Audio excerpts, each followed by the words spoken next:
1 মাস আগে ফ্যামিলি থেকে একটা মেয়ে দেখছিল বিয়ের জন্য। তো আজকে সে কল দিছে, বুঝছেন?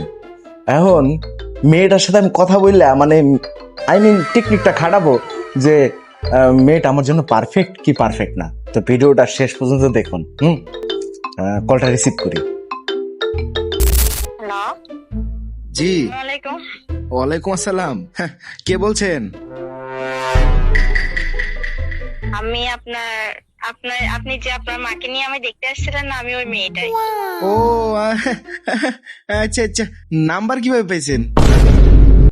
আপনার বোন থেকে নিছি।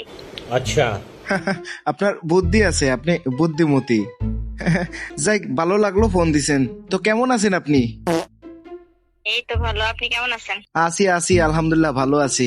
আচ্ছা, আপনাকে একটা প্রশ্ন করতাম। হ্যাঁ হ্যাঁ, 100 বার। আপনার কেমন মেয়ে পছন্দ?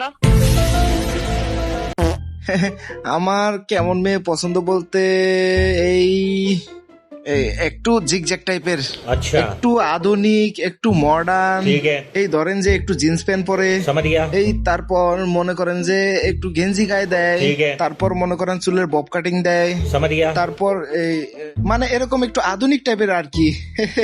একটু মডার্ন টাইপের হলে একটু ভালো লাগে আমার। আপনি একদম পারফেক্ট এরিয়া আসছেন। अच्छा আপনি যেরকম মেয়ে চাইতেছেন আমি ওরকম মেয়ে। ठीक है গ্রামে থাকলে কি হবে, আমি শহরের মেয়েদের মতোই চলাফেরা করি। समझ गया আর আমার টিকটকে 1 মিলিয়ন ফলোয়ার্স আছে। और अभी तो रुको 1 মিলিয়ন? क्लाइमैक्स अभी बाकी है। হ্যাঁ, 1 মিলিয়ন। আচ্ছা আচ্ছা। আমি তো জিন্স প্যান্ট পরা ছাড়া কোথাও যাই না। আমি শহরের মেয়ের মতো গেঞ্জি গায়ে দিই। ও আচ্ছা আচ্ছা আচ্ছা। আমি যে লেভেলে স্টাইলিশ মেয়ে যে আমার চুল লম্বা হইতে দিই না, সবসময় কেটে ছোটই রাখি, বব কাটিং রাখি। আচ্ছা। ও আচ্ছা আচ্ছা আচ্ছা। তাহলে এবার বলেন, আপনার কি আমাকে পছন্দ হয়েছে? আহারে বোন, আপনি জীবনে কখনো শুনছিলেন নি যে কোনো পুরুষ, কোনো পাত্র, কোনো ছেলে বিয়ে করার জন্য বলি, এই যে সংসার করার জন্য বুঝি, সারা জীবন কাটাই দেওয়ার জন্য বুঝি। হ্যাঁ, এই যে ডিজে ওয়ালা মার্কা মাইয়া বিয়ে করব, স্টাইলিশ মেয়ে বিয়ে করব, আধুনিক মেয়ে বিয়ে করব, জিন্স প্যান্ট পরা মাইয়া, গেঞ্জি পরা মাইয়া, এই যে চুলের বব কাটিং মার্কা মাইয়া বিয়ে করব। হ্যাঁ, এই মেয়ে যদি বিয়ে করি আমি, আমার সংসার থাকবো না, আমার জীবন তেনা তেনা হয়ে যাব। হ্যাঁ, আমার সব টাকা তো পার্লারেই চলে যাইব। कंट्रोल আমি সুন্দর করে যদি কৌশলে না বলতাম, আপনি এই সত্যটা বলতেন না, এটা বাইরে তো না।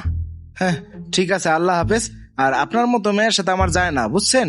বুঝছেন নি, আমি আপনার নিয়ে সংসার করতে পারতাম না, বুঝছেন? তাহলে আপনি আমার কথা শোনেন। কথা শোনার লাগতো না, আপনি ফোন রাখেন। এরকম মেয়ে গতিকা দূরে থাকবে। এখনো সময় আছে। আর অবশ্যই বিয়ের আগে যাচাই বাছাই করে নেবেন। হ্যাঁ ঠিক আছে, ভালো লাগলে আপনার যেই বন্ধু বিয়ের জন্য পাগল সেই বন্ধুরে মেনশন করবেন বা তাকে শেয়ার করে দিবেন। ঠিক আছে, আল্লাহ হাফেজ।